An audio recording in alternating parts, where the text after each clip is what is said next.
You can start as a pure man of God and you can become a merchant of darkness just because you moved into a city that you did not know. So that you can come and say, I used to be prayerful, but when I moved into this hostel, prayer just boom, went out. Sometimes it's not that you are not willing, it's that hostel has been designed for no prayer. It's the environment that is acting on you.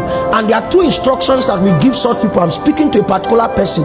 One of the cheapest ways to win is to move out if you cannot fight. Man is not in church, he's fiancé, Minister Nkechi. Pastor Lamide was in church that day. I preached the sermon, The Weight of a Generation, in Adenike, Lesburaho. I think it was Kende Lawal that time that started leading praise and worship. All of a sudden, her face went pale and she gently dropped the microphone and ran. You know, we that are singing, we used to back the door.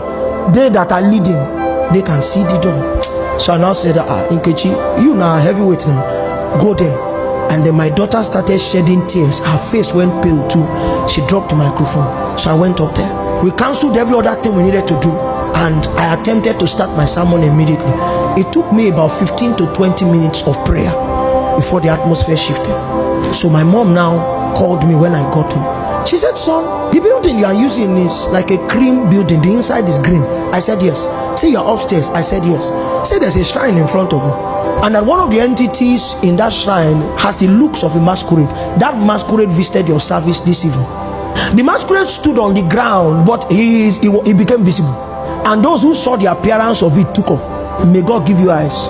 Lamde, have they built anything around that place? Okay, they built now. Hostel. May God give you understanding. Okay, so what I just mean is, you leave or you can ask for reinforcement. So I went to the Lord that night and said, what do we do?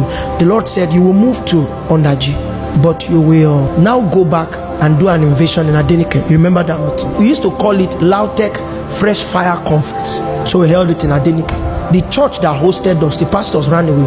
I mean, after the meeting, both of them were married, their families were broken, both of them. I think one lost his wife, the other one, it was the wife that drove the pastor away.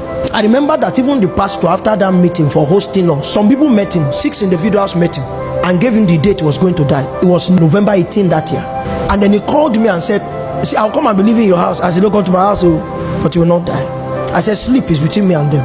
And I remember that morning, the morning of that November 18th, he called me at 7 a.m. The firstborn of the person who led that party to him died in Lagos. About 5 of them lost their firstborns. Maybe to show that God threatens people with firstborn. So everything now settled. I now told him, you can't sit on the first one. Once you have dead bodies attached to you like that, you have to come inside. But they wanted flair more than hard work. They were praying too much, they were fasting too much. Ministry is death work. You don't pray so that you can have power. You pray so that you can wake up the following morning. That's why we pray. And this city is a mystery, like every other city.